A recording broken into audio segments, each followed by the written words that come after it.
मैं इस वक्त मौजूद हूँ अडयाला रोड सहाफ़ी कॉलोनी के मकाम पर। यहाँ पर जो हालिया बारिशें हुई हैं चंद दिन कबल जब बारिश हुई तो यहाँ पर आप मेरे पीछे देखें तो ये एक जो है यहाँ से नाला गुजरा है। इस नाले के बिल्कुल यहाँ पर करीब 2 मंजिला इमारत थी। जो 2 मंजिला इमारत थी वो पानी ज़्यादा आने की वजह से, तुगयानी आने की वजह से ज़मीन बोस होगी और इनका जो तमाम घर का सामान था वो भी इस मलबे के तले मौजूद है। अगर आया इनके पास कोई हुकूमती इमदाद आई या नहीं आई, या कोई आया या नहीं आया, वो जो मालिक मकान है जो जिनका ये घर था उनसे पूछते हैं और उनसे जानते हैं। सर इधर पुलिस वाले आए थे, ठीक है। उसके बाद ये 1122 वाले आए थे, उसके बाद कोई नहीं आया जी। अच्छा, हाँ जी, बस।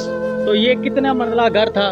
ये डबल स्टोरी घर था सर, 4.5 मरले का था। अच्छा बकाया सिर्फ जाने नुकसान नहीं सर हुआ, बकाया कोई चीज़ नहीं बची। अच्छा। हाँ, तो किसी भी हुकूमती बंदे ने आपसे रब्ता नहीं किया? नहीं सर, कोई नहीं किया जी। हाँ, तो ये कम से कम कितना नुकसान हुआ होगा आपका? ये तकरीबन कोई 40-45 लाख रुपए का नुकसान हुआ। अच्छा जी भाई, इससे नीचे जितना भी आपके घर का ज़रूरी सामान, ज़ाहिर सी बात है घर में रहायश पजीर हों तो तमाम जो ज़रूरियात ज़िंदगी हैं वो मौजूद होती है बनने के बाद, तो वो सारी चीज़ें वहीं पर नीचे मौजूद हैं। सारी सर जितनी भी ये देख लें सर, ये चारपाइयाँ वगैरह, वो फ्रिज है, ये सारा सामान है इसके नीचे ही है।